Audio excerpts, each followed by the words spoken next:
37.5 लाख बनती है। ये अलहदा अलहदा हो या थोड़ी थोड़ी चीज मिला के 5,37,000 हो जाए, साल गुजर जाए तो ज़कात फर्ज होती है। एक आदमी के पास 1 तोला सोना है, थोड़े से पैसे हैं, मिलाओ तो 5,37,000 बन जाते हैं, तो ज़कात फर्ज है, 40वां हिस्सा देना है। सदकतुल फित्र बड़ी कोशिश के साथ, ताकीद के साथ हर साल बयान करता हूँ और करता रहूँगा। 170 रुपए फी कस के एतबार से दे दें, इसमें एहतियात भी मौजूद है। और अगर जौ के एतबार से देना है तो 750 रुपए के हिसाब से दे दें। खजूरों के हिसाब से देना है तो 1650 बनेगा, उस तरह दे दें। किशमिश के लिहाज से देना है तो 3450 के हिसाब से बेशक दे दें। मैं इसलिए पूरा बयान किया करता हूं कि मेरा फरीजा है, इसलिए 170 में कोई शक नहीं। और अगर इसमें कोई भी बास मुबासा हो तो मेरे साथ बात कर लेना, इंशाअल्लाह मैं इसका जिम्मेदार हूं। ये न कहना कि मौलवी अपने फायदे के लिए करते हैं। मैंने अपना सदकतुल फित्र आज सुबह अदा किया है फी कस 500 के हिसाब से। तो आदमी ज्यादा से ज्यादा करे वो फायदा है। ये बताने का मकसद यह है, मैं पाबंदी नहीं लगा रहा। कई लोग गरीब होते हैं तो पूरा जब निसाब बताएंगे वो खुशी से अदा कर देंगे।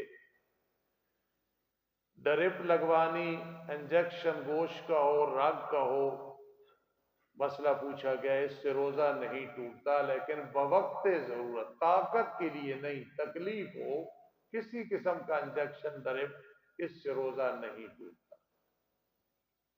कह आ जाए चाहे मुंह भर के हो, इससे रोजा नहीं टूटता। आदमी कह करे, आप ले और वो मुंह भर के हो, या एक ही जगह बैठा है थोड़ी थोड़ी ली है, इकट्ठी आए तो मुंह भर के हो, तो इससे रोजा टूट जाता है। आ जाने से खुद आ जाए तो इससे रोजा नहीं टूटता। जी मैं वही अर्ज करना, कारी शबीर साहब मसला पूछ रहे थे, वही नदी किरामत है, अल्लाह दे नेक बंदे, कोई मसला आ गया। आंख में दवा डालो, कतरे डालो, सुरमा डालो, इससे रोजा नहीं टूटता। कान में और नाक में दवा डालने से रोजा टूट जाता है, ये मसला है। उस्ताद जी को ऐसा अमल बताए जिससे चेहरे पे नूर आ जाए।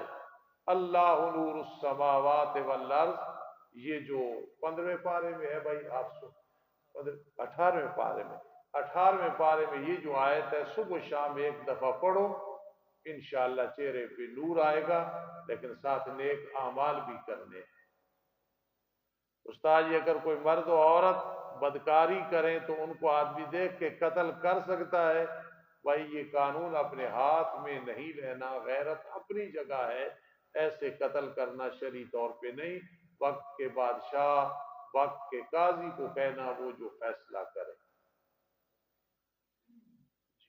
आज जुम्मतुल मुबारक का जो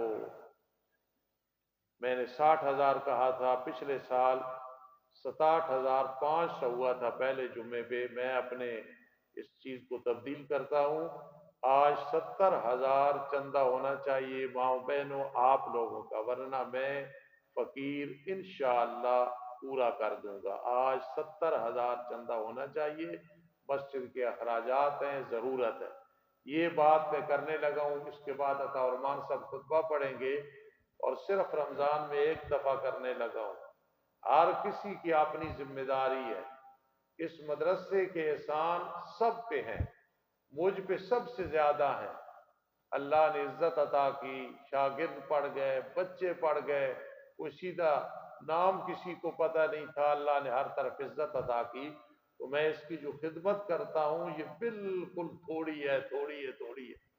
तकरीबन हर महीने में कोई भी आके हिसाब ले ले, हर महीने में 1.5 लाख तनख्वाह वजीफे तुलबा की खुराक में खर्च करता हूँ। हर किसी को इजाजत है, पूछ सकता है जी। और इसके अलावा 14 या 14.5 हजार 14 या 14.5 लाख अल्हम्दुलिल्लाह कापी के बाद में बेटे अबू बकर से पूछ लेना, हाजी सैफुल्लाह साहब, हाजी अब्दुल रशीद साहब से पूछ लेना, ये सालाना मेरी तरफ से खिदमत होती है। इसके अलावा तुलबा का खर्च, किराया वगैरह पिछले साल मैंने आपको 33 लाख कहा था, इस दफा मैंने हिसाब किया तो 2-2.5 लाख उससे भी ज्यादा है। अगर कोई सवाल करे कि उस्ताद जी कहाँ से करते हो, ना मेरा कारोबार है, ना मेरी कोई जमीन है, ना मैं कोई अमीर आदमी हूँ, बस अल्लाह पाक बरकत देते हैं, उससे मांगता हूँ वो अता कर देता है। ये इस साल का 33 नहीं बल्कि 35-35.5 है। ना अपने इलाके में ना यहाँ कोई कारोबार है ना कुछ है, कुरान का खादिम हूँ। मुझे अपना घर का निजाम चलाने में, मदरसा चलाने में अल्लाह की तरफ से आसानियां हैं। दुआ करो अल्लाह कब्र में भी आसानियां फरमा दे। ये मेरा गोशवारा था जो मैंने पेश कर दिया। कोई छोटा बड़ा बरेलवी देवबंदी अहले हदीस हयाती इशाती किसी वक्त ये जो मैंने कहा इसकी ताकीद करना चाहे तो मैं बड़े प्यार से समझाऊंगा, लेकिन ये कुछ भी खिदमत नहीं है। अब इंशाल्लाह जो अबू बकर बेटे के पास हिसाब होता है, इसी तरह हाजी सैफुल्लाह साहब के पास वो कर रहे हैं, जब वो देंगे वो भी मैं सुना दूंगा। अल्लाह अमल की तौफीक नसीब फरमाए। आमीन। अल्लाह